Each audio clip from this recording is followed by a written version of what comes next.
Hello guys, once again welcome to the session on Matrices 6. In today's session, I'm going to discuss about a particular kind of a matrix called as an identity matrix. It's really interesting to know about this particular matrix because we're going to use this in a lot of questions, especially questions related to your IPMAT entrance exam. My name is Srinivas, and as usual, I'm going to discuss this video in about 8 to 10 minutes, not more than that. Right. So first, let's understand the definition of an identity with respect to real numbers. Just like in the last class, I have shown you the properties with respect to real numbers. First, let me explain the meaning of identity with respect to a real number. So what is an operational identity? The definition, if you open Wikipedia or any such thing, this is where this is what the definition is.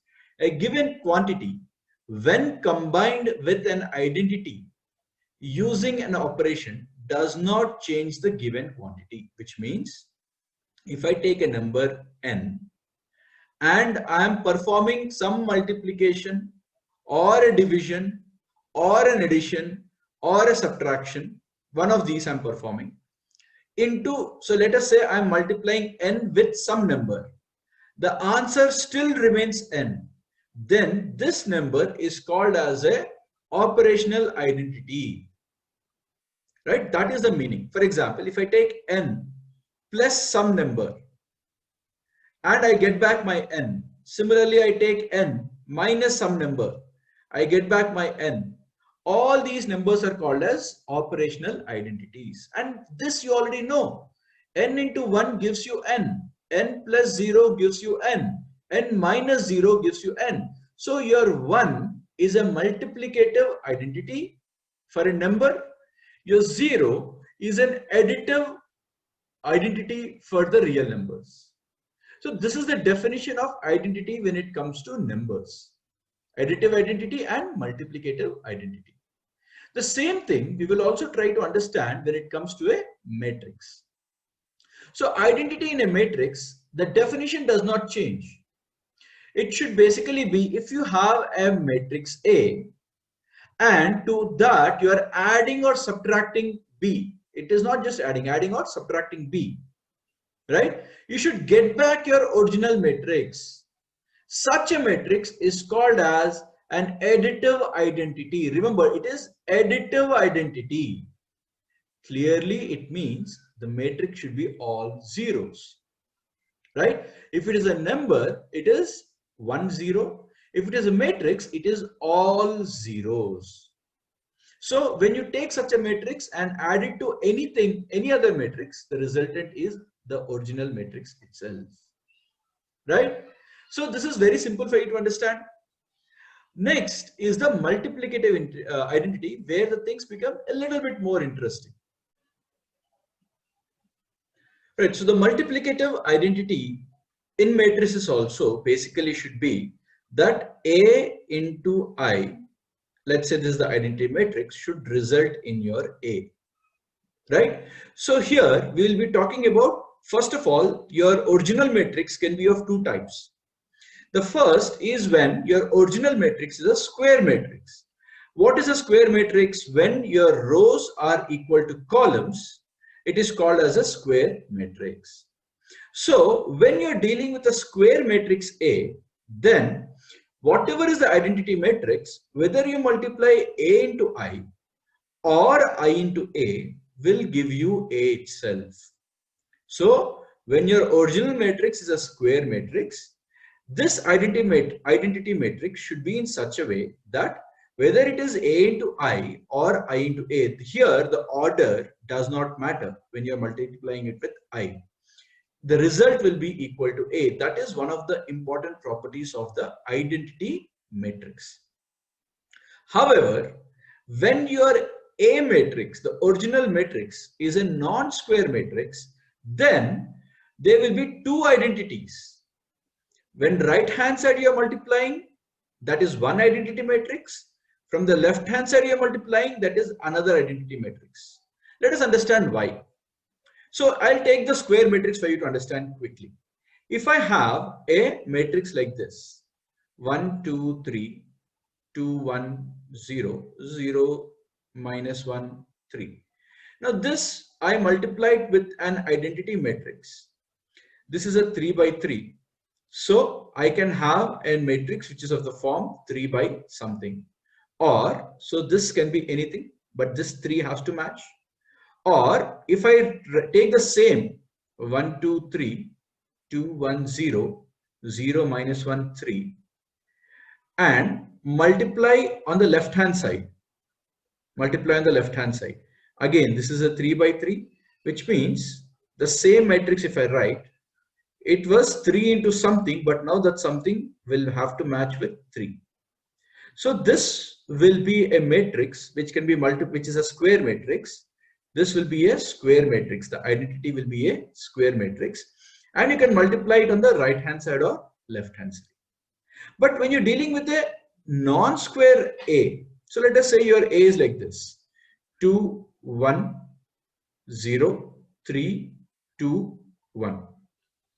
Now, if you want to multiply it on the right hand side, this is a 2 by 3. The right hand side should be 3 by something. If you want to multiply it from the left hand side, if you want to multiply it from the left hand side, so this is 2 by 3. So the left hand side, this should be that matching of 2. The column should match. Rows into columns. So the column will become 2. Right? So you can clearly see this is of 3 by something. Right? And this is multiplying. So typically this is a 3 by 3 matrix. This will be a 2 by 2 matrix. So you can see that these two matrices are not equal. These two matrices are not equal. Now, why did I write 3 by 3? Why did I write 3 by 3 and why did I write 2 by 2? This two you understood because they have to match. Now, one of the properties of identity matrix is that if the multiplication has to happen and you want to get back A, the only way it can happen is when the identity matrix is a square matrix. The identity matrix is a square matrix. So always your I has to be a square matrix. Keep that in mind. So if you see that the first one is 3, the second one has to be 3. If you see the second one is 2, then the first number has to be 2 in your dimension. So clearly a 2 by 2 cannot match with a 3 by 3. That is why this is I1, this is I2. So for a non-square matrix, you will have two identities depending on which side you are multiplying from. Whereas if it is a square matrix, you will have one single matrix because it doesn't matter whether you are multiplying on the right hand side or on the left hand side. Right? So quickly let's look at the properties. The square matrix is always, or rather the identity matrix is always a square matrix. The identity matrix is always a square matrix.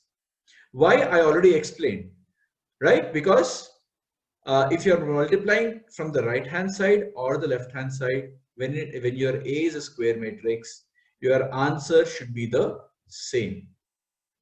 Okay. Now the square matrix is, I mean, I'm not showing the proof because it is irrelevant for you right now for the exam purpose, but the way in which the matrix will look, the primary diagonal elements from upper left to, so if this is your matrix, this is your primary diagonal. All these elements here, all these elements here, all these values are all going to be ones, right? That is the way in which identity matrix will look. And all other elements, everything else will be zeros. Everything else will be zeros. Up and down, everything else will be zeros. So for you to understand clearly how does an identity matrix look, let's take a 2 by 2 matrix. This is how an identity 2 by 2 matrix will look like. Once you can see the primary diagonals have ones, others are zeros. Next is a 3 by 3 matrix. This is how a 3 by 3 identity matrix will look. And finally, a 4 by 4 and higher order matrices. I'm not showing higher ones. I just showed you 3 examples. Whichever order you take, The primary diagonal will always be ones, the remaining will be zeros. So that is how an identity matrix will look. It can never be non-square. Identity matrix can never be non-square. Right? So, for you to understand this point of I1 and I2, let me give you an example. If I say 2, 3, 2, minus 1, 0, 1. If this matrix is A, if I want to multiply it with I, how should your I look? This is 3 by 2. So if my I has to be multiplicable, first of all, I need to have the number of rows matching with 2, multiplied with the columns. Now remember, this 2 and 2 are matching. So, and now the property of identity matrix, I already told you, it should always be a square matrix. So already 1, 2 is there. So the next dimension should be 2. So my matrix will become 1, 0, 0, 1. This is my I1. If I want to write an I2 matrix for this, how will it look? Once again, 2, 3, 2, minus 1, 0, 1. Okay. Now, if you want it on the left hand side, how will should this matrix look? Now remember, this is a 3 by 2 matrix. Now rows and columns should match. The columns should match with the rows. So this column will become 3. Now I already told you all identity matrices are square. So if the columns are 3, then the rows will also become 3. So your I2 will be a 3 by 3 matrix of this nature. Right guys, so I hope you understood the meaning of identity matrices. Usually we deal with identity matrix for a square matrix. Very rarely you come across non-square matrices for which you have to write identity. Most of the questions you deal with a given matrix which is a square. Right? So with that, I will be ending the session for today or this particular session. These are my credentials. You can always reach out to me on email or WhatsApp this onto this number. I'm always happy to help you guys out. Thank you, friends. See you in the next session.